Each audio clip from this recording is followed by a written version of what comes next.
Islam is taking over and there's nothing you can do. That's what a Muslim in UK just said, just before he blamed the Jew. But he may find out his lofty plans won't go as he expects. The fate of the West is in God's hands, and the righteous he protects. And that's the sermon for this week, ladies and gentlemen. That is the poem, the inspiration that was given to me. Anybody tries to write something like it, they will fail. In any case, we are here for This Week in Jihad. I believe David Wood is here. David, are you here? Yes, sir. Yes, sir. Yes, sir. Just sending out the link and bam, done. All right. Boom. Okay. Tommy Robinson is free. That's the big news this week. There he is, ladies and gentlemen, sporting a very stylish beard that I understand he has already cut off. So that's a shame. But it's good news in kind of a limited way, which we'll explain in a moment, that he's out.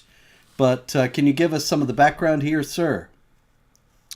So that is indeed Tommy's beard. Some of us thought it would have been hilarious if he got out and pretended that he had converted to Islam and run with that for a few days, and all the Dawa guys would have asked him to come on their channels to explain things, and then he could have gotten onto a really big one and then gone, ha ha, psych.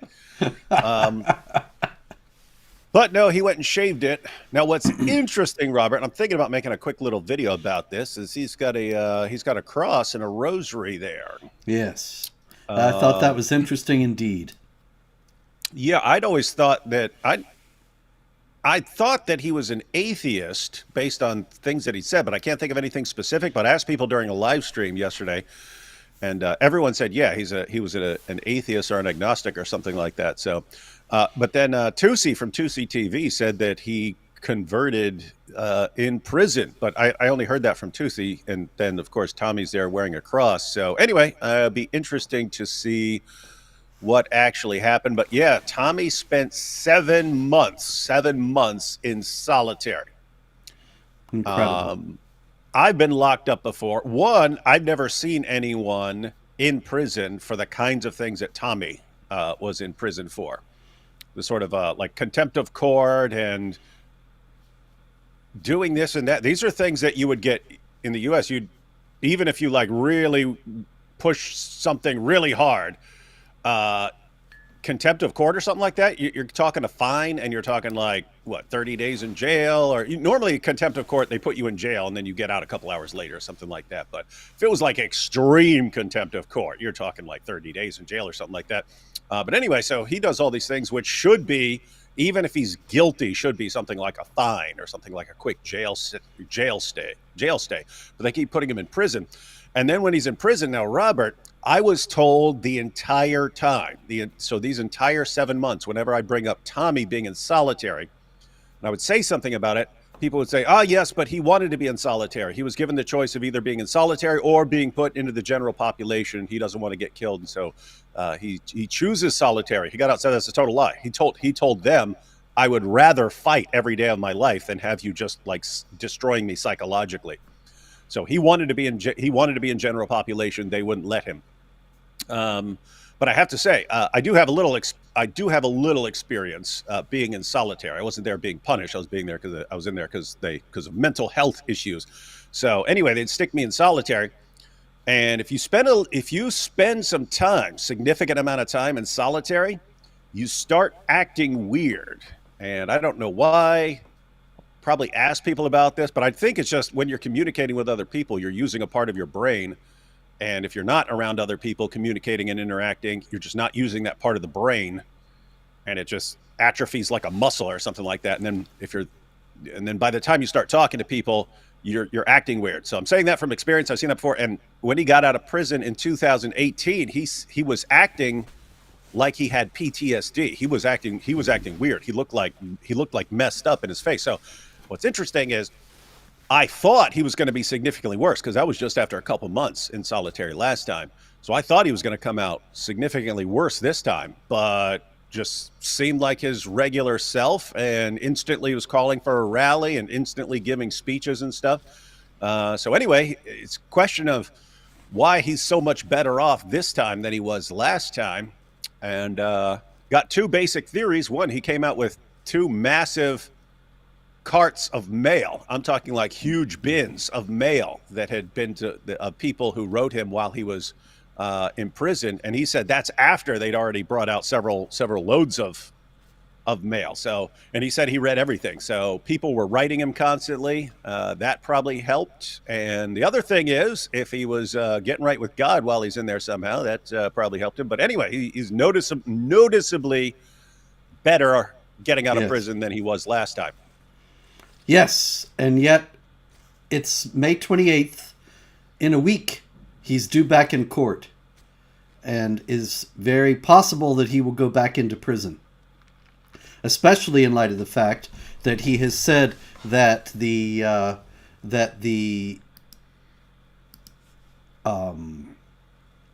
sorry, lost my train of thought. He has said that the freedom of speech is under attack in Britain, and consequently he's going to have this big rally in September, and I think that's just the kind of thing that's going to land him in prison again, because the British authorities are indeed just as bad as they say, and so it's going to be a rough time for him, I'm afraid. And it's kind of smart, because so he's going to have a big rally, and they can either let him go through with the rally, in which case people will be much more active, or they can lock him up again to try and shut down the rally, in which case they're just proving his point. That's the amazing thing. I mean, every time they keep coming after him, and the entire time they're proving his point every single time.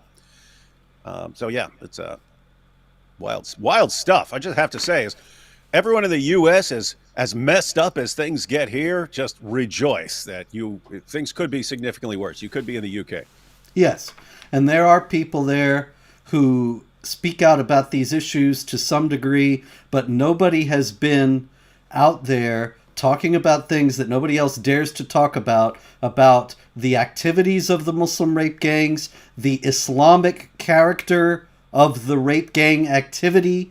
Nobody but Tommy has been out there on that, and this is why the British government has been targeting him, why they want to destroy him, quite literally, why they treat him this way in prison, why they keep throwing him in prison. If he were a leftist activist who had done every last one of the things that he's accused of doing and being jailed for doing, he might get, like you said, some kind of token fine, maybe that, if that, and he would be being lionized in the press everywhere. But because he's calling attention to these things that the British government and media establishment wants covered up, he's persona non grata. He's public enemy number one.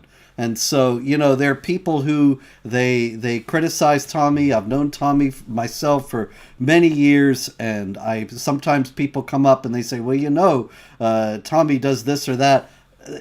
You got to understand, this is bigger than Tommy at this point. Tommy is the symbol, like it or not, of the freedom of Britain and its attempt to stave off becoming conquered and Islamized. And he is the main person standing in the breach there.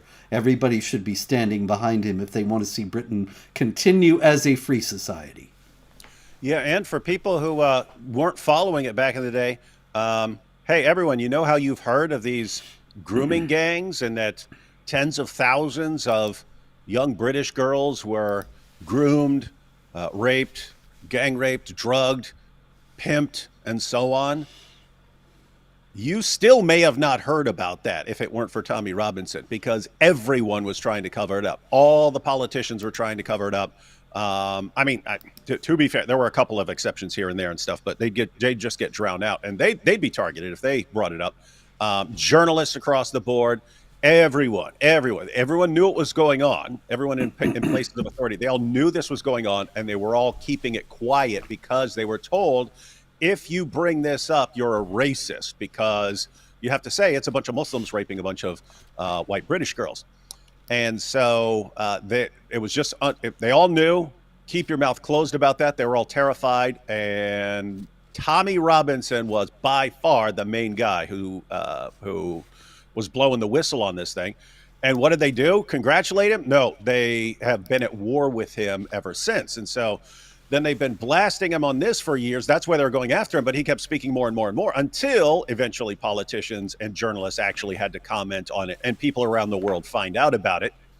But because they were already going after him and he's exposing them for trying to silence him, then he becomes a guy who keeps talking about freedom of speech and how the government is suppressing people's ability to even draw attention to these things. And this is what they keep proving him right on, because it was that communist dude or something like that who said, show me the guy and I'll find you the crime. Meaning I can point to someone and I will find, if you want that guy locked up, I will find something. I will go after him hard enough to find something to lock him up for. And you see what they're doing. It's like, oh, contempt of court, and we're going to toss you in prison and stuff. It's like, I've never heard of that before, but they're proving all of that correct. Mm-hmm. If we don't like you and we don't like what you're saying, and we don't like you drawing attention to what we're doing, we'll just come up to you and say, hey, give us the password on your phone. No. Okay, you're going to prison. That's what they're doing. That's the level of stuff that they're doing to Tommy right now. So hats off to him. But man, that place sucks over there. Sucks. Love to go to his rally in September. Sadly, I'm not allowed there and you're not allowed there. Yeah, I was thinking, man, that would be one thing I would not miss, but I'm going to miss it. In any case, yeah, everything. Hey, hang on. Maybe we should pretend to convert to Islam, and then they'll let us in, and we go to the rally. Hey, we'll go there dressed in full Islamic gear. We'll get up on stage, and then we pull it off. It's still us. Then we spend the next 6 months in the British prison. Yeah, that would be great. One thing you said there were some politicians who spoke about this. Actually, I got to say, I just finished writing a book. It'll be out in November, called Holy Hell, Islam's Abuse of Women and the Infidels Who Enabled It. It's got a lot of chapters about the rape gangs in Britain, and the fact is that they did not have politicians who said what Tommy was saying. There were some politicians who spoke out about the problem, but none of them dared to go the whole way and say what the problem really was. Sarah Champion was in the Labour Party, which is now the ruling party, but at that time it was the minority party, and she was in the shadow cabinet. And Sarah Champion actually said about 8 years ago that we have to confront the fact that the rape gangs are mostly Pakistani. And for that, she was made to resign from the shadow cabinet. She was accused of racism and Islamophobia, the whole 9 yards. And she didn't even say that it was Muslims or that it had anything to do with Islam. She actually explicitly denied that and said, well, there's some Pakistani Christians and they could be involved in this too, and completely dissembled about the Islamic theological background behind this activity. And so Tommy really was standing out amid all that in being not afraid to tell the truth about the whole truth about all this. And this is why he's so targeted by the government. And what's weird is there's one more component there to why they're so hostile against Tommy, which we're not really familiar with in the U.S., but they have like this, they're elitists over there. It's like, if you're an Oxford educated person, then maybe you can talk about this stuff. If you're just working class person, you have to keep your mouth shut and know your place. Whereas like in the United States, as messed up as we are in other ways and stuff, we don't think, oh, this person is working class, therefore he's not allowed to speak on these kinds of things. But there, I mean, it's been pointed out multiple times, what Tommy Robinson is saying is basically no different from what Douglas Murray is saying. Mm-hmm. But Douglas Murray can go on every show and be all over the place and saying these things because he speaks with the accent of someone from Oxford, like an Oxford professor or something like that. He has the smart, posh British accent of like people like Richard Dawkins and Douglas Murray and like the intelligentsia, whereas Tommy Robinson sounds like a guy who works at the local factory or something like that, and they lose their mind. So it's one, he's talking about things that he shouldn't be talking about, but two, his class isn't even allowed to speak on these things. So we just have to lock him up. But he drives them nuts. That's it. That's exactly it. And meanwhile, also in Britain, you probably saw the video of this fellow. He was saying, white people, Islam is taking over, and there's nothing you can do about it. That's what I was referring to in the beginning of the poem this evening or morning or afternoon, wherever this is. He was boasting about how Islam is on its way to taking over the UK, and any infidels like Tommy Robinson who might think that they could stop it were deluded. It was unstoppable, and there is nothing that the infidels can do to reverse it. If that is true, it's the fault of the British government today, is it not? Oh, absolutely. It's not the strength of Islam or anything. It's the weakness and cowardice and stupidity of Western governments and politicians and journalists and so on. Precisely. And I tell you, the weakness is comprehensive and multifaceted, David. It is everywhere. And here's more of it. This is Ahri Mahmood. And he's such a charming fellow. I want to make his face as big as possible here, because I think that is a face that bespeaks deep spiritual trouble. And in any case, Ahri Mahmood, he is in prison today in the UK for taking part, along with his brother, Mahmoud, of his niece, that is Mahmoud's daughter, Banaz Mahmood. And she was killed after she left an abusive arranged marriage. All right? And so this is a classic honor-killing story. And Ahri Mahmood's in prison now. And in 2020, there was a documentary and a drama made about the killing. And in it, he was accused of raping or overseeing the rape of the poor girl by 3 of her cousins. And so he says that didn't happen. And he's suing on that basis. And this is what he said when he was suing. He's not suing because they said he was involved in the honor killing. He's suing because of the rape allegation. He said, in my country, murder is normal. In my country, he's got murder, murder is normal. He's from Iraq. After served time, you have a new opportunity. In my culture, the main things they react against me was the rape allegation. And so he's complaining that he says, and speaking about himself in the third person, almost all statements in the documentary left no doubts the allegation of rape was with Ahri's blessing. In the Islamic community, rape is taboo. It is the highest level of crime. Now, David, if that's true, then what about all these stories of the rape? We were just talking about the rape gangs. And this guy's getting upset because he was accused of rape or overseeing rape of his niece. What's going on here? Yeah, it's a weird situation. I mean, I think it was Douglas Murray who pointed out, I forget which city, maybe Rotherham or something like that, but he pointed out that they did the math and like 1 in 8 of all the Pakistani Muslims were involved in the rape gangs. And he says what that means is if the percentage is that high, that means everyone knows what's going on. Even the people who aren't involved know what's going on. You see these guys going around with these 12-year-old British girls and so on. So everyone knows that it's going on. So why is no one doing anything if it's so shameful to be doing that kind of thing? So also, what's the difference between a 12-year-old British girl and Banaz Mahmood? Well, one, she would be kind of part of their group ethnically, then would also be part of her group, part of their group religiously, but it sounds like they're putting her in the apostate category if they're doing an honor killing. So she'd be in the apostate category. And there, the penalty is death. So you actually wouldn't mind carrying out the penalty or doing an honor killing because that's what you're supposed to do. The rape wouldn't be required. But by the way, I've heard that before. There's a woman who lives in California.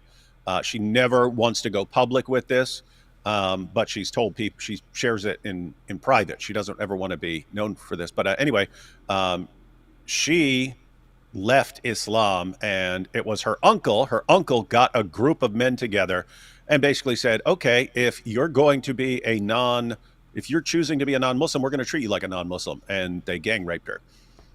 So anyway, that thing happens in certain places, that we're gonna punish you in this way, in order to lead you back to Islam and teach you to be a good girl.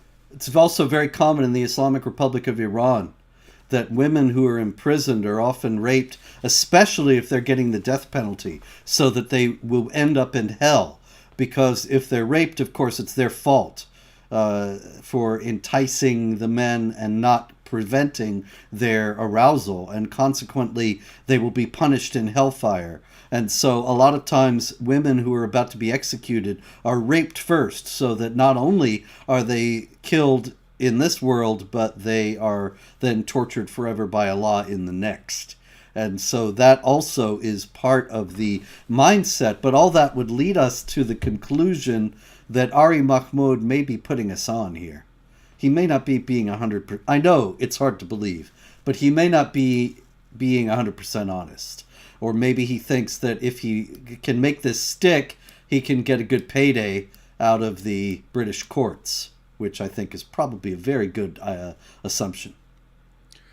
Hey, Robert, if you want to do something, fun, do a quick Google search for Master Ken from Enter the Dojo afterwards, or you can do it now. It would only take a second. But, I don't know what that is. Master Ken. He's a a kind of parody martial artist, even though he is a black belt in real life, but looks exactly like that dude. I think his hair's a little darker, but guy looks just like Master I see. Ken. Yeah. Let me see if I can get this. All right, we're getting there here, David. It's on track. This is the guy? Yep, Master Ken. Doesn't he look like him? All right, let's get Ari back.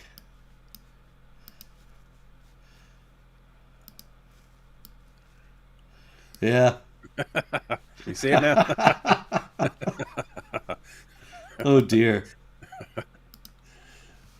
Well, sorry, Ken. No hard feelings, eh, buddy? All right. Got a lot of stories here, David. So let's move on. Did you see this video out of Fairfax County, Virginia? Jamal Wali, ordinary traffic stop, and the video is quite fascinating on several levels. Is that where dude shot the cops? Yeah, exactly. And then they killed him in self-defense. But Jamal Wali was an Afghan migrant.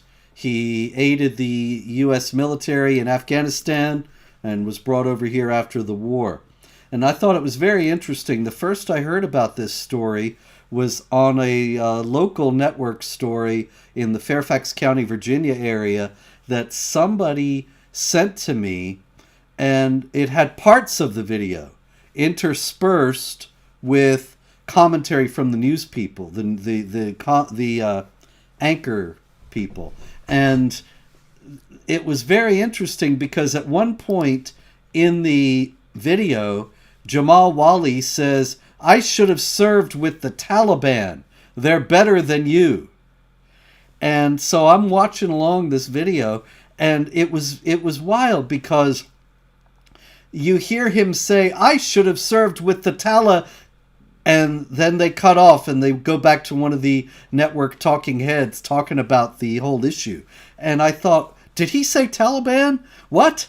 And I found the whole video. I recommend you all find the whole video. If I had any technological knowledge, I know I would be showing the video here, but I'm sorry, I'm old. Anyway, he says, "I should have served with the Taliban." And it was very interesting to me that it was right at that point that the local news show cut it off. And it was very interesting to me that I think once again we see them try to whitewash the connection to Islamic Jihad. The guy was not a jihadi. He was not Taliban. He was very upset and frustrated with life in the U.S. And I think the fact that he ended up shooting at the cops and getting killed himself is yet another example of what happens when you bring somebody over from a culture that sanctifies violence and says violence can be is good and proper and blessed by Allah under certain circumstances. It's the kind of thing that happens. Mm-hmm. Yeah, and totally normal, and people aren't taught to control their anger and so on. You just let it all out with violence. But yeah, so I didn't see the video you're talking about with the news commentary, but I imagine it would have went something like this. On the darker side of the news, police shot a completely harmless driver after a random traffic stop. Here's this perfectly innocent man. What are you talking about? I should go with the teller. And we won't show you the rest, but needless to say. Yeah, it was kind of like that. They did cut out. The guy kept calling the cop American. He would say, "Now, American, you want to see my license?" Or, stuff like that. And they cut out all of that.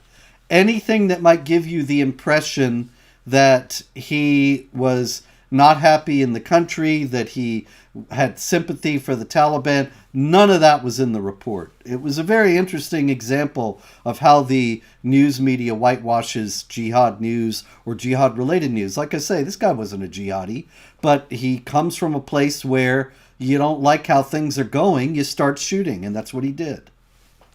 And this is actually connected to what we were just talking about with the UK, although they're significantly worse off and further along than we are, that by constantly screaming about Islamophobia, you train politicians and journalists to do this, to whitewash whatever you're doing, to look past everything, and to exaggerate what other people are doing so that you don't look as bad by comparison and so on.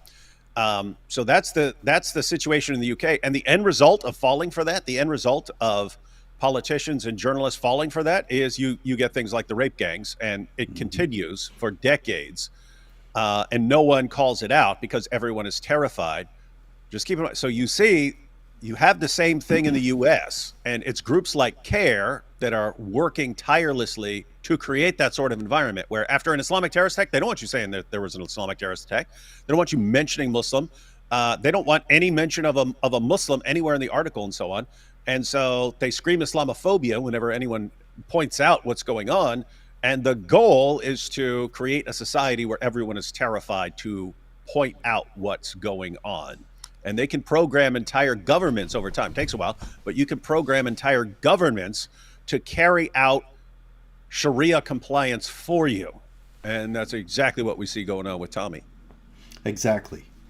And so, yeah, it's all related. And here's another one that is also, in a certain sense, related to all this. And this is a story out of Israel, but it concerns an American, Joseph Neumeier, who is a dual citizen of the United States and Germany. And he was arrested in connection with an attempt to destroy the branch office of the U.S. Embassy in Tel Aviv. And even though he is a U.S. citizen, he posted on social media. These guys are always posting on social media like total idiots. You might get the impression that they're total idiots. Anyway, he said, "Join me as I burn down the embassy in Tel Aviv. Death to America, death to Americans, and F the West." Joseph Neumeier. And so you got to wonder, Joseph Neumeier, he's not a Muslim, he's not a jihadi. Why is he out there trying to destroy a U.S. embassy, the embassy of his own country, for Hamas? But he's been told these are the people that are on the side of justice, these are the people that are good and right, and he's never heard, I'm sure, about Islamic Jihad or anything related to it. Yeah, total. I mean, total brainwashed morons everywhere right now. I mean, think about Indeed. this, Robert. You got Hamas. You go back just 10, 15 years ago, people understood Hamas is pretty evil. And, all the stuff these guys do, killing and raping, torturing their own people. If anyone objects to anything they say, they bring in the aid trucks. Hamas instantly seizes them, keeps it for themselves, or they sell it to people at a massively hiked up rate, and then they'll shoot you if you get out of line. I'm talking about their own people. They want endless terrorism. They want death for both sides, right? That's in their founding charter. They want death for the Jews. They want the Jews completely wiped out. And they actually quote Muhammad's prophecy there that the end won't come until Jews are hiding behind rocks and trees, and the rocks and trees are crying out, "Ya Muslim, there is a Jew behind me, come kill him."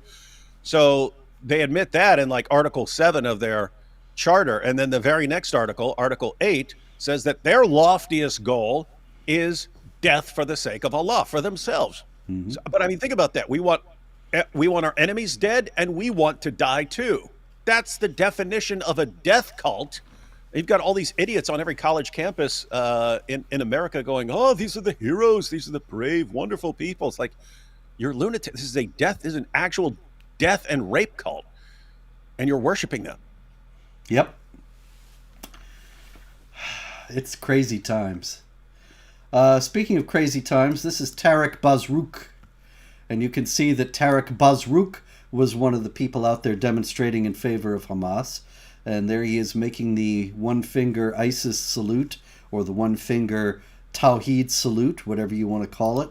And or he was making an emphatic point. He's a proctologist, and he's about to give an exam. Yeah, that must be it. And he's... I can Photoshop that with... Hey, I'll say he's one of the men of Al-Zut. Photoshop him with Muhammad. Anyway. All right. Tarek Bazrouk. He's accused of assaulting pro-Israel protesters at a counter-protest. And so the law enforcement officers were searching his apartment in Manhattan, and they found $750,000 in a safe, in cash. $750,000. And he said, his lawyer rather said, "Oh, that's perfectly innocent. That's just the money he's earned from a smoke shop that he works at in Connecticut." And I was thinking, man, good stuff. Yeah. We're in the wrong business, Robert. $750,000. What's his hourly wage, man? Incredible. Because it didn't say he owned the place either, even if he did own it. I don't know, but I mean, it said that he just worked there. And I think he's 20 years old and he's got 750 grand. He couldn't have been working more than a couple of years, and yet, anyway, I suspect, I suspect this money is perhaps supplied by some wealthy proponent of jihad against Israel, and they are hoping that he will use it in that jihad. But that's just a guess. Maybe I'm completely wrong. Maybe it's completely on the up and up. And we haven't even talked about the foremost. I think it was actually the evening. It was the day after, or hours after we did the show. Did we talk about Elias Rodriguez last week? I don't even remember now. I don't recall, because I know I've talked about that, but I don't remember if that was with you or with AP. Yeah, well, anyway, the whole world knows Elias Rodriguez murdered a couple people outside the Jewish Museum in D.C., shot at Free Palestine. And the worst thing is all these people who have been praising him since then. And it's like the world has gone mad. They think that this is praiseworthy behavior. I don't think they really understand where this is going to lead. And I'll tell you where. Yeah, go ahead. Oh, no, I think I did cover that with AP. So, yeah, I don't think you and I talked about it. Well, anyway, it was essentially a week ago now And there've been all these people out there praising him. There's a guy. Have you ever heard of Guy? You must have heard of him, Guy Christensen. He's got 3 million followers on TikTok. Yeah, I wasn't familiar with him, but yeah, I saw that. I saw that after he posted it, that little idiot Incredible. cheering on. That's what I mean. Like, and he's like I think he's like a 17-year-old Mormon or something like that. But he's posting videos. Yeah, you can get millions of followers spouting that nonsense. But it was really creepy cheering for people who just randomly go kill people walking out of a Jewish museum. One of them was a Christian, and the woman, they were about to be engaged. The woman was there attending a panel on how to get more aid to the people of Gaza, and gun them down. Goodness. And then you have 17-year-old Mormons. Yeah, you see, they deserve it. They got what they deserve. Go do some more. Bunch of lunatics. Yep. It's just it's a sickness that's all around the world. In Yemen, video came out of a recent rally of the Houthis, and you've got these little kids. This is, people are saying Israel is killing children in Gaza, which is false propaganda. But the fact is that this is what's happening with children in real life. In Yemen, this boy at this rally comes up to the camera and he says, addressing the United States, "We will drink your blood and shake your throne. We will finish you off. We will starve you. Although America possesses nuclear weapons, it is weaker than a spider web." And then all the kids got together and chanted, "Allahu Akbar, death to America, death to Israel, curses upon the Jews, victory to Islam," which of course is the Houthi slogan. A girl said, "Your blood is fair game for us, and our swords are drawn until we purify the land from your filth." The first kid comes back, "We stand with Gaza in the face of the crimes of genocide and starvation. We say to you, America, we will drink your blood and shake your throne. We will finish you off. We will starve you." And all this again and again. "Oh, here, we will fight you on every battlefield. We will lie in wait for you on every street corner. No occupier or collaborator will escape our might. This is our promise and our threat. Your blood is fair game for us. Our swords are drawn until we purify the land from your filth and make it pure again. Allahu Akbar, death to America, death to Israel, curse upon the Jews, victory to Islam. We heed your call, O Al-Aqsa Mosque." It's inspiring, isn't it? Remember when I was talking about a death cult? There you go. This is a no. I mean, think about that. I mean, we generally try to protect kids from things. Try to protect kids like that from. We protect them from that until they're like older. Any groups that really try to go after kids with this stuff in particular and brainwash them into this stuff, it's pretty creepy. But I mean, think about that. It's like, as you pointed out, people complain about Israel. Look what Israel's doing. I mean, they're taking kids and then turning them into jihadis. Why don't you have a problem with that, people? Indeed, because they don't know what jihad is, and they think it's all America's fault and Israel's fault, and they don't think through what the implications of this are going to be when these kids grow up and come. And I mean, think about that. You've already sentenced these kids to death. You sentence these kids to death. You're training them that the greatest thing they can possibly do is die while slaughtering unbelievers in the name of Allah. It's a matter of time before, and these kids are surrounded by jihadis. These are all their role models and stuff. And then you brainwash them into thinking, yeah, you can actually do it against the United States. Do it. You can take on the United States. You can win. And then they go do it, and then they all get killed. Yep. Well, that's in the Hadith. Isn't there a Hadith where Muhammad says that you can beat a far more formidable enemy if you got Allah on your side?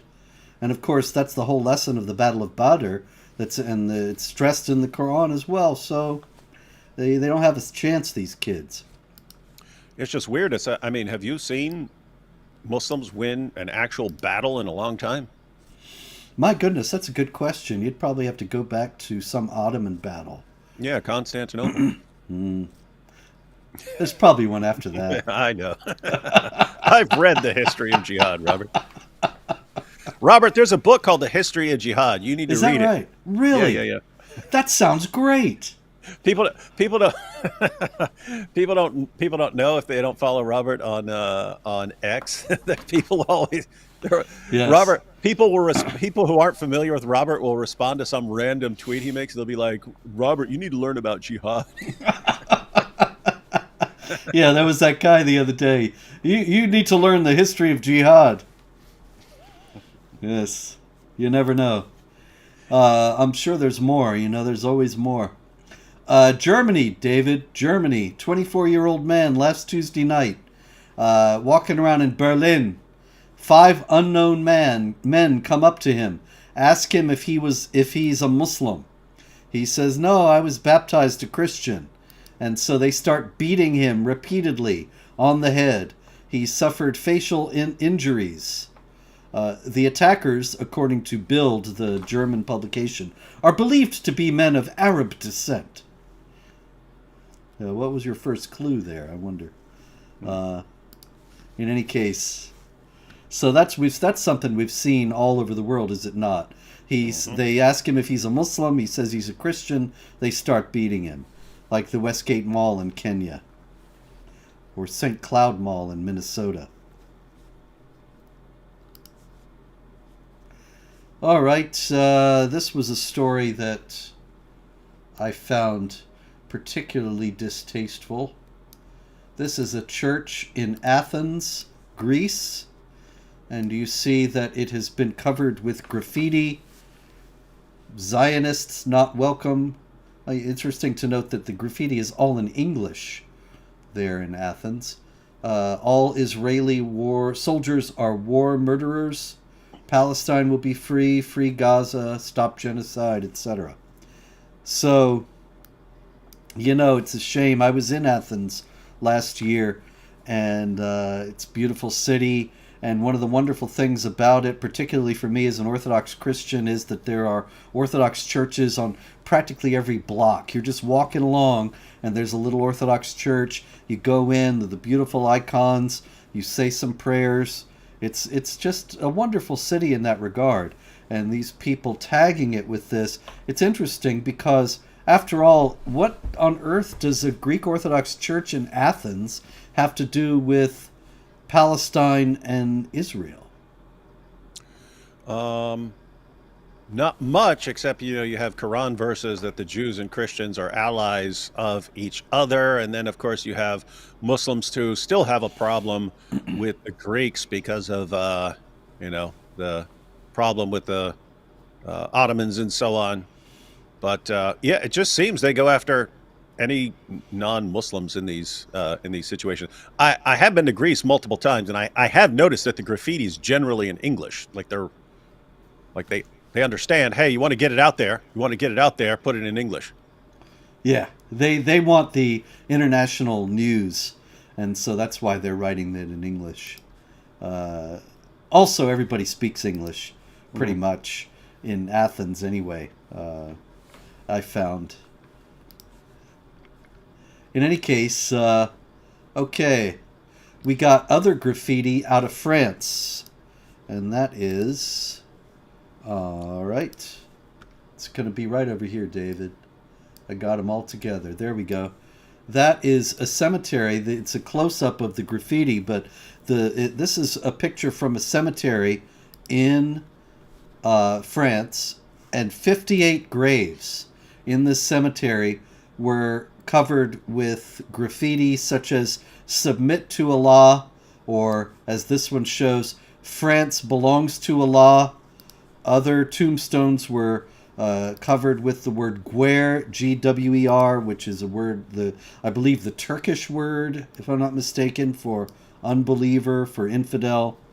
And so you got this graffiti announcing that France belongs to Allah in a Christian cemetery, right there with the crosses on the graves and so on. Is the choice of the venue for this accidental or incidental? I'm going to go with no, Robert. I think you're right, David. Yeah. Perhaps you could explain to the viewing audience. Well, what I was actually I was thinking about something different. I'm always thinking about the hypocrisy, namely that if someone had so much looked inappropriately at a Muslim grave while walking by, it would be international news for the next 2 months about how Islamophobic everyone is. But you can report on these things every single week because these things keep happening, and no one seems to care. Yes. Somebody has commented, guerre means war. Yeah, the word was not that. The word was Gwer, guer, which is, I believe, a Turkish word for infidel. In any case, the graffiti is also in the Christian cemetery as if to indicate, amid all, I mean, where else are you going to find other than a church, all these crosses together, all these public expressions of the Christian faith.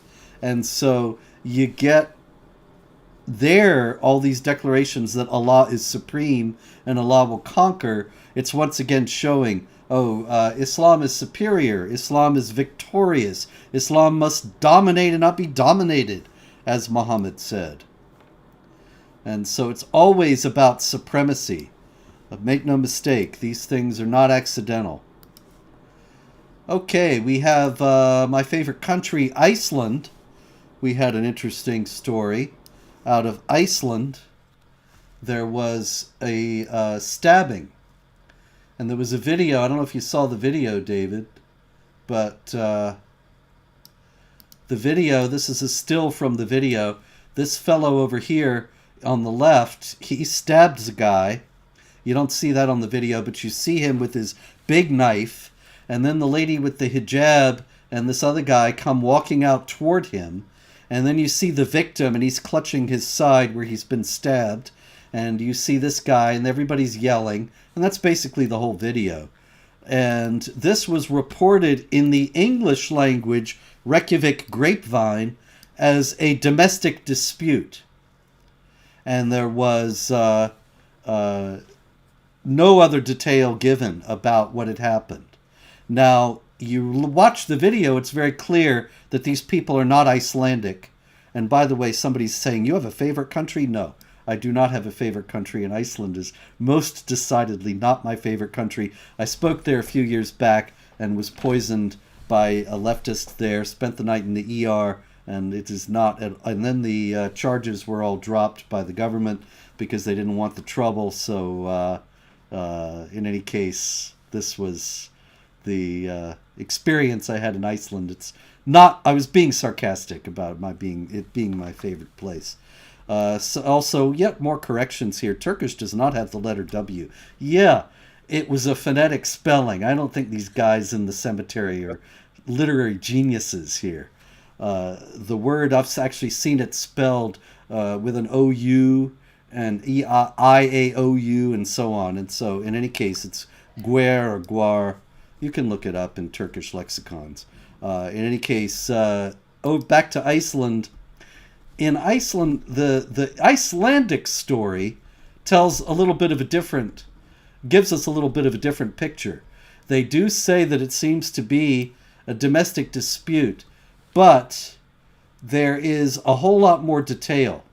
And one of the residents of the area where the stabbing happened says, yesterday this man started screaming long before the incident happened. Someone driving here like a baboon, back and forth. I don't know how baboons drive. I don't know. Do you know, David? Have you seen baboons drive? Yes. Well, okay, then you... Oh, that was a dog. I just saw a video about people training a dog to drive. Oh, well, that must be it. But obviously, if you can train a dog to drive, you can train a baboon. Okay. So he goes on. There's a collision on the corner, and from there he stabs the man.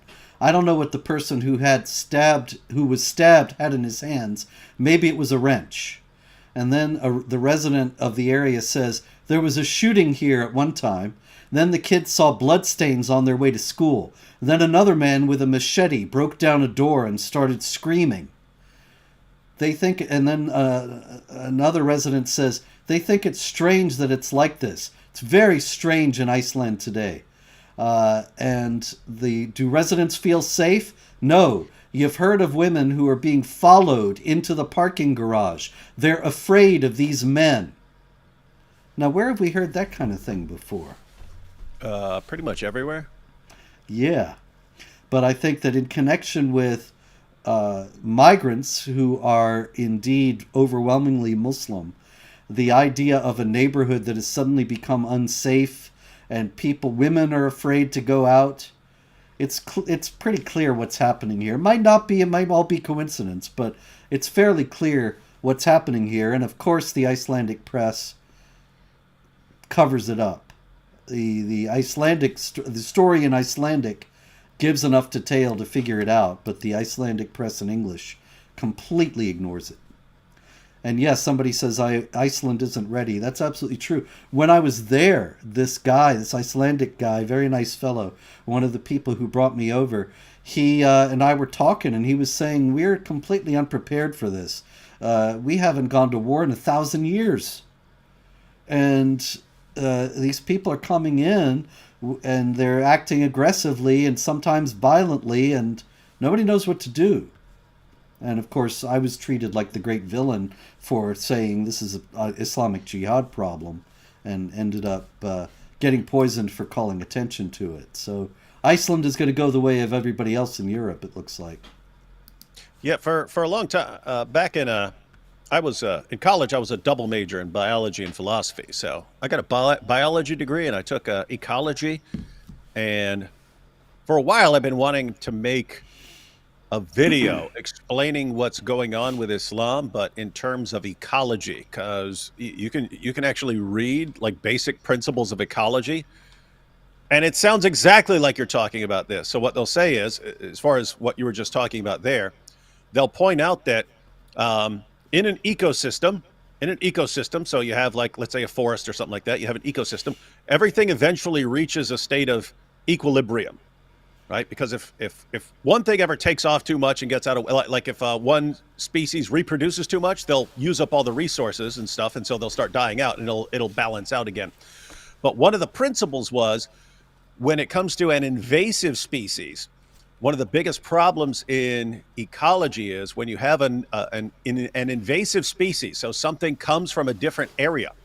If in that area it had to be much more aggressive because of all kinds of fighting with with members of its own species, or fighting other species and so on, it just, in order to survive, has to be significantly more aggressive.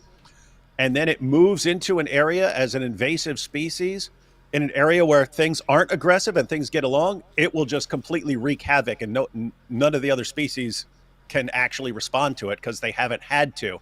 Whereas this thing has been trained, this species has been trained for its entire existence to be aggressive and to fight everything around it, and the other species don't know how to react and stuff. It's just, anyway, just reading ecology sounds exactly like dealing with. Put it this way, everyone, you want a fun little experiment? Look up an article on invasive species, and then think about Islam, and every single principle is a perfect parallel. There you go. Okay, this was a fun story, David. Out of the UK, we had there was going to be an Islamophobia training seminar for psychotherapists, so that they could understand the effects of Islamophobia on the poor psyche of the victims of Islamophobia. And that is Professor Ghazal Amir, who was going to be one of the teachers in this Islamophobia training session. But then it turned out that these professors, Ghazal Amir, a professor of health equity and inclusion at the University of Leeds, Dr. Tariq Yunus, senior lecturer in psychology at Middlesex University, and Professor Ahmed Hankir, a consultant psychiatrist and visiting professor at the University of Cardiff, they were accused of anti-Semitism. And so the Islamophobia seminar had to be canceled for now. Isn't that interesting? Again, it's always the hypocrisy. The same people who will say, anytime you point out anything a Muslim does, it's you're basically the worst person in the world. They're the same people who will turn right around, Jews, Jews, Jews, Jews, Jews, Jews, Jews, all day long. That's And it. they're the same people who, um, even if there's an Islamic terrorist attack and hundreds of people are killed or whatever, they'll say, don't associate this with any other Muslim on the planet. If you do, you're an Islamophobe. But these are the same people who will get that Jew because of what? Because of what the IDF did to that terrorist over there. It's weird. It's insane. It's so insane. Do you want more insanity? I got it. In case you came to This Week in Jihad this week for a big dose of insanity, this is somewhere, here it is, a placard that a guy in Britain was holding during a demonstration. And this is supposed to be the late Hassan Nasrallah of Hezbollah, and he's answering his pager, and you know what's going to happen, you know? And so this guy, a Jewish protester, was arrested by the Metropolitan Police this week after he briefly held a placard satirizing a Hezbollah terrorist leader. During questioning, police repeatedly asked the man, who was part of a counter-demonstration against a pro-Palestinian march, if he believed the image would offend pro-Hezbollah activists.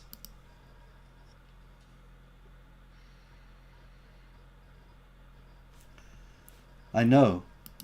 It strikes one speechless. What can you say? So the guy is arrested for offending Hezbollah in Britain today, not in. Are you along the same lines? Because that reminded me of the story I just saw earlier today that the Free Speech Union put out. But it was the same idea that person. Oh yeah, it was a follow up on the story of that guy who burned a Quran and then a guy attacked him, but the guy who burned the Quran is now in court for offending the guy who attacked him with a knife, and as evidence that the guy who attacked him with a knife was offended was the fact that he attacked him with the knife. They're saying, well, it's obviously obviously you offended that man. That's why he attacked you with a knife. So you obviously cause offense. So that's what I was thinking when you were telling that story. Hey, you think this will cause offense? They want you to admit it. They want you to admit that you're doing something to cause offense, because that's a crime there now. Man. Isn't it insane? Like if you say, "Hey, I'm offended that the Quran calls for my violent subjugation, and it says it's okay to, have sex with prepubescent girls," and I'm offended at all this and what it says about Jews and Christians and so on. I don't care about any of that, and they don't care. They don't care if the Dawa guys are shouting this stuff from the rooftops, talking about how they're going to kill apostates. They're totally fine. Ali Dawa says on his YouTube channel he can't wait for when he gets an opportunity to watch all the apostates being executed and stuff. He says he's going to eat popcorn. They have zero problem with that. If an ex-Muslim goes up to police, I'm really bothered by this, and I know this because they did. They went to police and then, oh, this is just passionate debate, so we can't criticize them for that. Meanwhile, they'll lock you up. Here's the thing, Robert. If you have a Muslim saying, "I can't wait to kill all these ex-Muslims," that's fine. That's just spirited debate. We all know if it was reversed and it was an ex-Muslim saying, "I can't wait till we get to kill Muslims," that person would be locked up in 5 seconds. Yes. That's right. That's Britain today. That's why they call it two-tier. Yep. Two-tier Kier is also sending, it was revealed this week, millions of pounds to Hamas. He is funding Hamas. That's right, ladies and gentlemen. The British government is funding Hamas. Of course, so was the Biden administration. These things are called humanitarian aid, and they say, oh, it won't be used for weapons. But, it's basic economics, people. If you got more money, you spend it on more stuff. And if somebody says, you can only spend this money on X, then you'll spend it on X. But it frees up your other money to spend on Y. It's not hard to figure this out. So if Biden gave humanitarian aid to Gaza, he was giving money to Hamas. And so is Keir Starmer. Anyway, meanwhile, in the middle of all this, we have U.S. Catholic Magazine. And U.S. Catholic Magazine, at the forefront of the news, they published an article this week called "What Catholics Can Learn from Islam about the pursuit of happiness. What Catholics can learn from Islam about the pursuit of happiness. Robert, didn't that sound like one of that dude's article? That guy who teaches at Rice University, sociology. What's that guy's name? Considine, yeah. Yeah, doesn't that sound like one of his articles from like 5 years ago, 10 years ago? It does. Sounds But exactly like one of his. This was written by a Muslim, actually, Zainab Sayilgan. And I had not heard of her before. But you'll like this. She says, in these challenging times, the teachings of Prophet Muhammad offer valuable lessons on nurturing community and joy in daily life that transcend religious boundaries.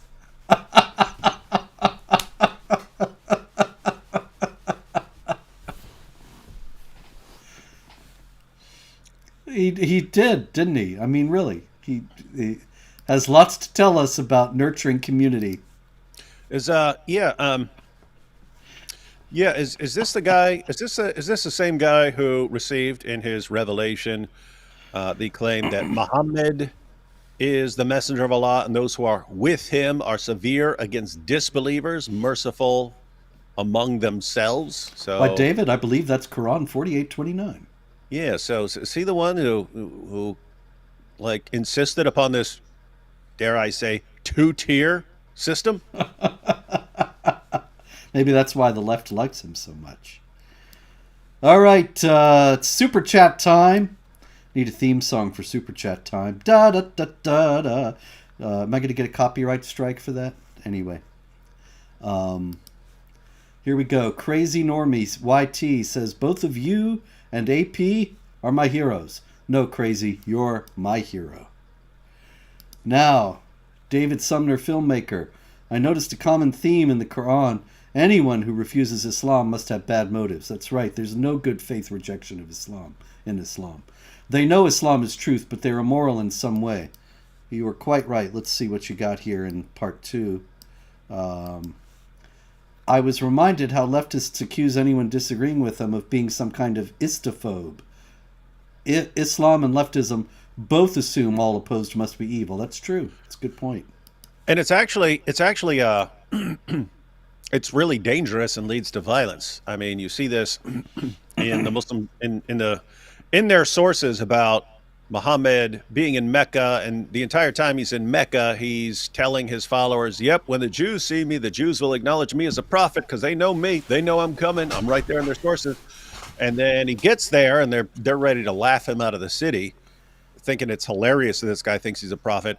So what does he tell them? It's like, oh, they know it. They know him in there. They're lying, right? So it's not, hey, I'm obviously not a true prophet, and that's why they're rejecting me. It's they know I'm a true prophet, and they're going against me anyway, which means they're evil and they're actually against God, doing it knowingly.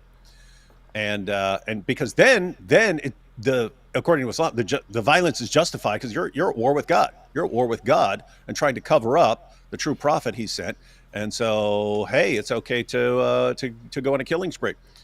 But I mean, think about that. That's what they do to everyone. To this day, when someone leaves Islam, they start saying, oh, well, you did it for money. You did it for this. You did it for that. You did it for women. It can't ever be someone who, hey, all the stuff you told me about Islam, this perfectly preserved book and these scientific miracles and Muhammad is the greatest man ever. I eventually looked these things up and found out it's nothing but lies. And so if the entire religion is nothing but lies, I'm out of the religion. They can't get their minds around someone reacting like that. So Indeed. it has to be someone who is knowingly, deliberately just rebelling against God. And then, oh, we can kill you. Many, many years ago, when we had, Pamela Geller and I had the big rallies in New York against the Ground Zero Mosque, and we ended up beating the Ground Zero Mosque and keeping it from being built, I ran into Sharif El-Gamal one day in Manhattan, and he was the developer, the Muslim developer, who had been intending to build this 16-story mosque at Ground Zero. And the first thing he asked me was, do you really actually believe in what you're doing? And I was kind of surprised that he would ask me like that, but not surprised at all on another level, because as you say, they always think that the people who oppose them are out for money or out for fame or out for something else. And they cannot imagine somebody could oppose them for good faith reasons. Yeah, think And about so that. I I mean, was just yeah, amazed. yeah, I mean, in his mind, you can't actually have a problem with a bunch of jihadis flying planes into buildings, killing thousands of people, leveling those buildings, and part of the damage was done to the building right around the corner, which was a Burlington, which was part of it was a Burlington coat factory, but part of the plane flies through there, damages the place, so they have to shut it down. And then, oh, I got a cheap building because it's got a big hole in it. Let me buy that, and I'm going to tear it down and build a huge mega mosque right there at ground zero. You can't, you can't have a problem with that, like an Islamic terrorist attack doing damage, and then it makes it cheap, and you use it to build a giant 13-story mega mosque. You can't actually have a problem with that. So what's your real reason, Robert? Exactly. Must have had an ulterior motive. Hey, Robert. Yes, sir. You brought up Sharif El Gamal. I just wanted to check out how that guy's doing. So I will be looking him up for a minute while you're taking super chats. I want to Okay. see how that dude's doing. Yeah, I haven't heard from him lately. Yeah, Actually, that's what I mean. I want to see. he was actually, I haven't heard from him at all since then, of course. But what's interesting about that is that he was saying that he had this great imam. And if I could just talk to him, then I would really understand about Islam and know that it was a religion of peace and that it was wonderful, and I would drop all my opposition. And I said, sure, I'll talk to him. Fine, set it up. And I gave him my contact info. He took it down. He said, I'll be in touch soon. Never heard from him again. Sharif, I know you're watching. I'm still ready to talk to your imam, but it might not go the way you think. Okay, Loaves of Bread says UK government can't take the freedom of speech. Doesn't exist. You were correct. Tesbot, maybe you could send a video message to Tommy's rally. I'm sure it would be welcomed. That's a good idea, actually. We'll see if that ends up being possible. Let's see. Aisha's Chest, Suna Nasai 3964, says, or is that One Punch Over? Oh, this is so complicated. One Punch Over Aisha's whatever. Oh yeah, he punched me in the chest, which caused me pain. I get the reference. When you show more Momeen pics, remove your name, Robert, please. You're asking me to do something like that. That's complicated. Also, it's part of the ongoing joke that these jihadis end up with over my name. You got to have a little sense of humor here. But anyway, yeah, asking me to do something technological. Let's be serious. Okay, Seth, that Jewish ex-spy in the chat, says, saying Am Yisrael Chai got a man arrested in UK. Yeah, I actually saw that. Terrible. All right, our old friend, Apu Baker Al Puff Daddy. Dr. Wood, Mr. Spencer, President Trump humble bragged that he asked Israel not to attack Iran, and Israel complied. Should Israel attack or not? Why? Well, I believe that ultimately Israel will have to attack, or else Iran will get the nukes and nuke Israel. Trump didn't say they could never attack. He said they're in the middle of talks right now. The situation could change rapidly, in which case then they would be able to attack. So we'll see how things develop and hope that... Here's the thing. I can see both views. I can see bombing the crap out of Iran. Anything that even looks, if it simply looked like a nuclear facility or something like that, I could see bombing the crap out of that, not even allowing that to get off the ground. I can also see a case for, well, guys, look at how things are going. These guys lose more and more support over time. It's kind of a matter of time before the people just oust the government. And so why don't we just make sure that these guys do whatever we need, make deals and stuff, get them to not go nuclear, because as long as they don't go nuclear, their days are kind of numbered here. So I can kind of see either way. I think that's what's going on. There are people, let's go ahead and deal with this and bomb the crap out of them. And other people saying, actually, that they're rotting from within. Yes. I mean, Iran is now officially a Muslim minority country. That's the way things have gone for them in recent years. That's one of the most astounding things that has happened in this century, really. That Iran, which is officially 99% Muslim, survey a few years back, only 40% of the people still identified as Muslim after 40 years of That's all Islamic rule. combined. That's everyone. That's all the Muslims combined. Yep. That's Shias. That's every kind of Shia, every kind of Sunni, Quran only. Everyone adds up to 40%. They're so sick of Islamic rule after 40 years that they're fed up with Islam itself. Interesting developments. Okay, Clory sends one of those stickers. Thank you very much. And let's see. Robert Michaels says, that sounds like an actor's name. Robert, would you go to a restaurant that serves haram versions of halal food? Pork shawarma, whiskey baklava. Baklava is not haram. You can get plenty of good baklava in non-Islamic contexts. My goodness, the Greeks originated it. What are you talking about? Or is that a low blow? I don't know. I don't want to eat spite food. I like to just go and enjoy a meal. I don't have to be showing somebody up to enjoy a meal, you know. But if your restaurant succeeds, though, I'd be happy to give it a visit. What do you think, David? Would you go eat halal haram food? Yeah, because they, I don't know, some of that Arab halal food's delicious. So if you made haram versions, I don't know, it'd be pretty good. Okay. Count us in. Let us know when to be there. Okay, Zut in the okay says D Dubs. Do you think that the Zut laughed at Muhammad's 1.8-inch sword? You know what that's about, Robert? I do know what it's about, but I'm leaving it to you to answer. Yeah, well, yeah. I don't know if they saw that side of him, so we won't know. Okay. Sounds like Muhammad was face down, butt up. That's what it sounds like. Oh, goodness, yes.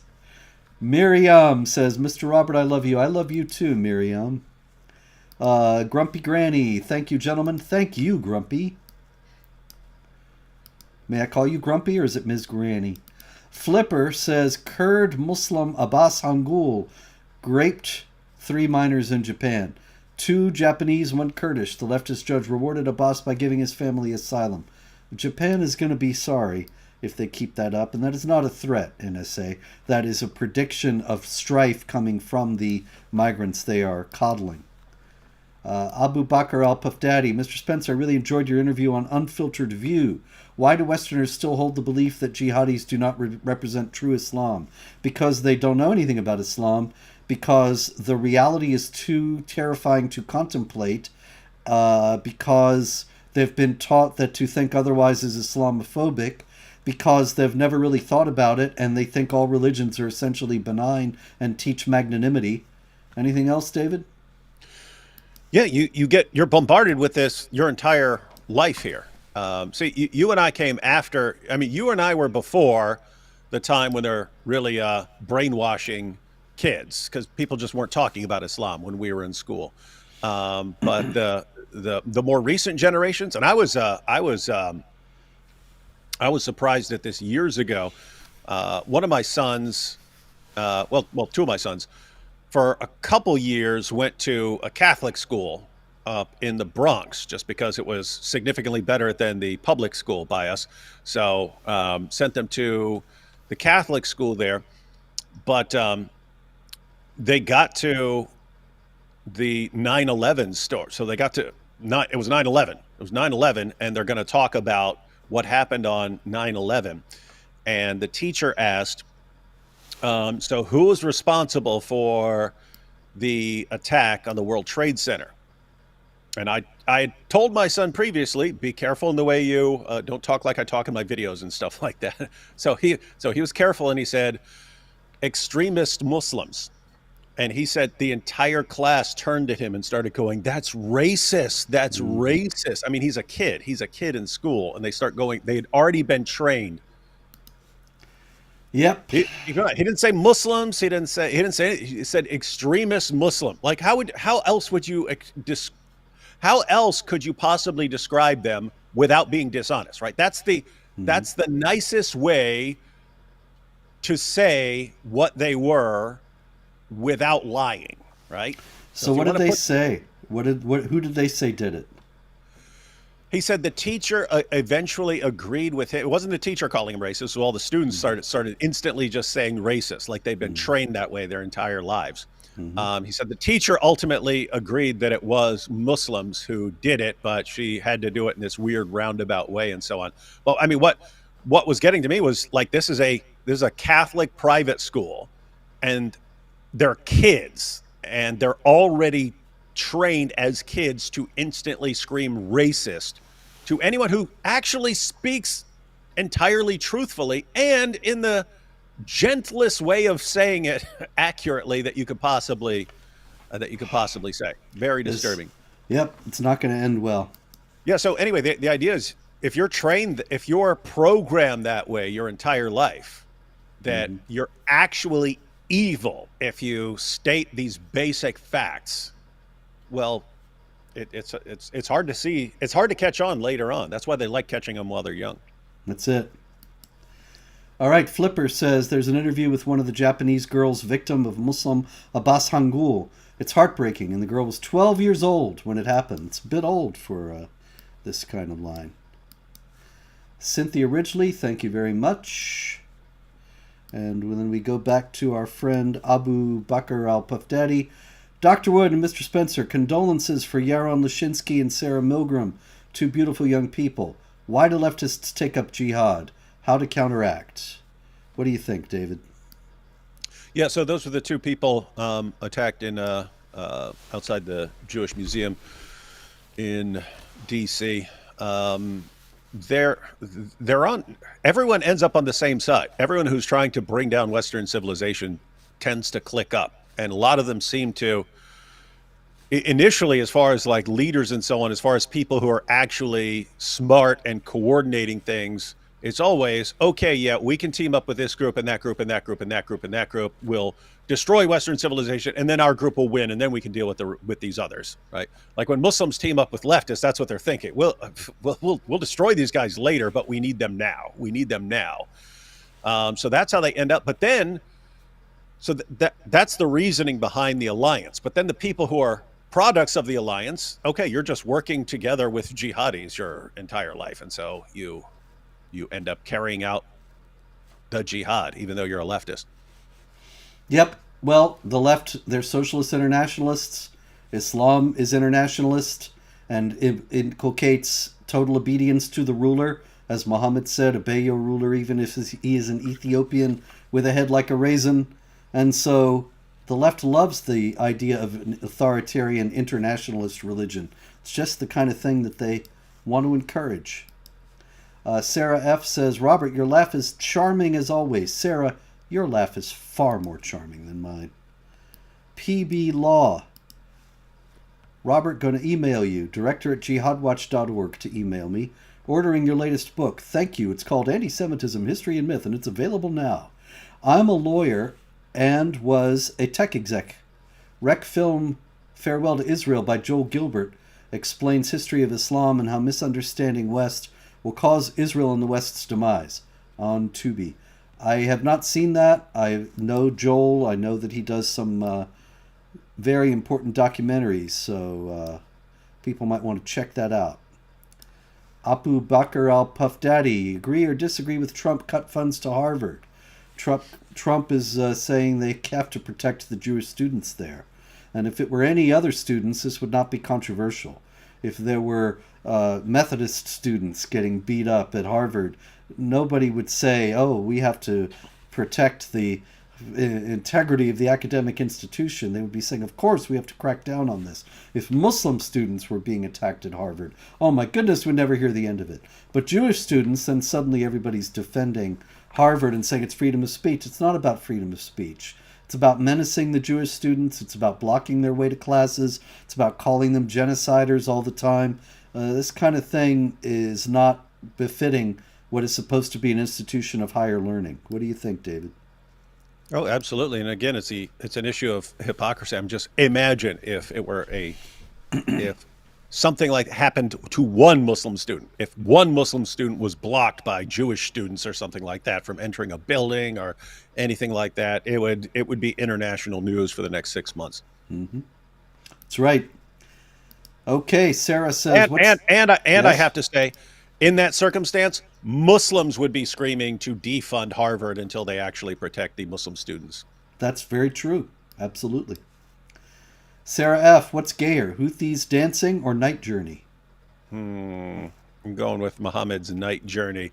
If by Muhammad's night journey you mean his night journey to the men of Al Zut.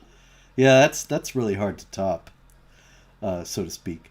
Eunuch Petsu says, in Sahara, small kitties are fed 7 liters of milk daily to fatten them up so that their bodies are thick enough to marry ASAP. YT Doc. Okay, thank you. Are you talking about maybe child marriage? I don't know. Yeah, I'm wondering if he's talking about kids and not like we see kitties. Eunuch, we see kitties and we think cats. Those are, yeah, we think cats. We're thinking maybe you mean kids. It's possible. It's very possible. And I wouldn't be surprised if that sort of thing is going on. Songs of Relief says, if someone asked me what I believe, then started beating me, I think I would use elbows, knees, even teeth to escape. What do you think? Bad? Okay? Good? Well, I don't think anybody objects to self-defense. Do you object to self-defense, David? Nope. There you go. Maybe I'm not understanding the import of the question. I don't know. What do you think? Yep, not sure. Aramoff, the British are literally building Khilafat. Yes, they are, and they do not know it. But it will come upon them when it's too late, probably. David Sumner, filmmaker, there's so many Muslim countries that are completely dependent upon Western aid to avoid famine. If Europe goes the same path, that could lead to millions of Muslims dying from food scarcity. Now, wouldn't that be ironic? They go to Europe to get on welfare. They destroy the society so that the infidel state no longer exists, so they're not getting the welfare, and they start to starve. Mm-hmm. Yeah, that's what's craziest about all of this is if they actually get their way, they would end up destroying themselves. Yeah, actually, that's why Islam is like the shark of human cultures. It has to move or die. And this is because it has no work ethic. That's actually the subject of my book after next, The Tragedy of Islam, Failure and Excuses, which will be out next spring. It's all done, but they're holding them up so they don't all bunch up together and people all don't buy them at once instead of not buying them one by one. And the tragedy of Islam is about how Islam is bad for individuals and societies, and it's bad for societies because it has no work ethic. The idea is to live off the dhimmis, but once you've bled the dhimmi communities dry, then you've got no steady source of income, and that's when the great Islamic empires of the past went into decline. And so they have to conquer new lands to subjugate more dhimmis to continue to live and fund their lifestyle to which they've become accustomed. Because ultimately, you can't overtax people and drive them into poverty and then expect they'll keep giving you the same amounts of money all the time. And so they have to move or die. They have to keep conquering and keep the jihad going. Anyway, that'll be out next year, probably about 9 months from now. The Tragedy of Islam, Failure and Excuses. Watch for it in all your local bookstores. Emmanuel of Christ says, hello, gentlemen. Should we Christians trust law enforcement agencies after what happened at the Curtis Culwell Center? That's the site of the Garland ISIS attack against our Muhammad event in 2015. Thinking about a career in national security, but not sure I can trust them. You can't trust them. Absolutely not. Does that mean that you should not go into the field? Not necessarily. You might be able to be there and be trustworthy in a field where many are not, and that would not be a bad thing. What do you think, David? Yeah, I have to say two things mainly. One, there are intelligent and informed people at some levels in some of these organizations. I know because they've actually come to me. They've actually come to me to tell me about things that are endangering me. One time a Muslim told me to meet him somewhere and he was going to kill me. So I went down there and there were 4 soldiers standing there with machine guns. So there are people who are actually trying to protect us. there are other people who who are on the completely wrong side of things. So that's one thing, that there are, just because you have some bad people in some of these places doing messed up things and using their positions to do the wrong thing, doesn't mean you don't have other people who might be doing a bang up job. So that's one thing. The other thing is leadership in in these places changes over time, right? That's true. So yeah, so someone who's pulling the strings at one point is not necessarily pulling the strings 10 or 15 years later. And so, yeah, I wouldn't, you could definitely go in there and maybe you could help clean up the place. Okay. Peace be upon me says, in your book, Syriac sources suggest that Momo came from Iraq. I highly agree with that. Momo traveled from Iraq to Syria and Jordan, king of Tayyeye. Well, that's one possibility. John Davis says, do you think Pope Leo has ever heard of Aisha? I would bet $1 million he's never heard of Aisha. If he does he care? I think if he did hear of Aisha, he might care. But what do you think, David? Do you think Pope Leo has ever heard of Aisha? No idea. I'd be surprised if he had, probably a little bit, but I don't know anything about the guy. Time is going to tell where this guy stands, right? Because some things are going to happen, and we'll see how he reacts and responds afterwards, and that'll tell us whether we're dealing with someone like Frank, or who was the guy before him? Benedict. Yeah, those guys had pretty different approaches. So we'll see where this guy lies on the spectrum. Yeah, Benedict is the guy who quoted the Roman Emperor Manuel II Palaeologos, who said that Muhammad brought nothing new but what was evil and inhuman. And there were worldwide riots. Then came Francis. All right, David Sumner, filmmaker. How did Indonesia become Muslim?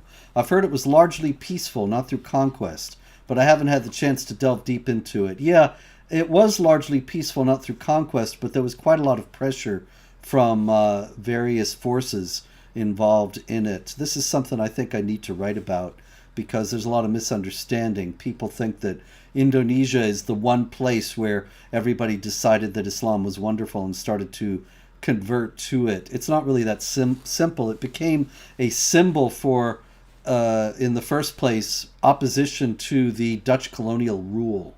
And a lot of Indonesians began to convert as a result of that, and then others were intimidated into following through because otherwise then they would look like they were on the side of the Dutch and so on. And so it's not really just a simple and clear peaceful mass conversion.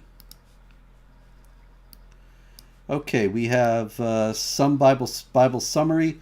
My favorite keyboard crusaders. I would respectfully suggest that neither David nor I are keyboard crusaders. We have both been quite active and have both done many things in the real world aside from the keyboard. Is that not right, sir? Indeed. Holy JO3. Nope. Don't read it. Don't fall for it. I will not fall for it. Thank you for the warning. I'm an old man and I just will rush ahead. Loaves of bread. Mr. Spencer, how about a politically incorrect book about the last 250 years of Middle East history? Not a bad idea. Not a bad idea. I'm going to think that over. I'm trying to think of whether I should write another one. You guys let me know if you think I should write another one. But you really ought to buy one of them if you really want me to write another one, because publishers don't like people who write books and then don't sell any. Victoria Knox, Abdul Spammer in chat. If you need a mod, I'm down. I don't really know what that means. People have asked me before about being a moderator, and I'm all for it, but then somehow it never happens. So please email me at director@jihadwatch.org and we'll set it up. Yeah, so it's easy to make someone a mod right there, but you generally kind of want to vet people ahead of time. Like I've made people, that's why I usually don't make people mods unless I kind of know them, because I've made people mods before. I just make someone a moderator and then they like block every Muslim who comments. And I'm like, I don't want you blocking every Muslim who comments. I'm actually interested in hearing from Muslims. So anyway, yeah. Yeah, well, yeah. What would be good, Robert, is to, because I've wanted to do this, I've just never gotten around to doing it, but I wanted to like basically just write out some guidelines. Okay, here's what you like put people on timeout for here's what you might block people for or something like this, but don't block people unless they do X, Y, or Z or something like that. Yeah, that would be good to have, especially for somebody like me where I don't have any idea what really is done in this line. Some Bible Summary says clarification. Why aren't recent DE shootings on Trop web? Oh, that's the Religion of Peace website. Keep truthing. I don't run Religion of Peace website. Neither does David. So I would suspect that neither one of us can speak for the good folks that run that website. It's a very important, valuable website. It has news that I myself don't even see, and I spend hours every day looking for jihad news, and so I highly recommend that site. But sometimes, of course, everybody misses something, or his judgment might differ. Don't hold it against him. Anyway, that brings us to the end of the Super Chats. David, thank you very much for being with us tonight and for your wisdom on these issues. If there's any more jihad, we might be calling upon you again in the unlikely event that jihad activity happens in the next week. And until then, everyone, please remember, pray, hope, do not worry.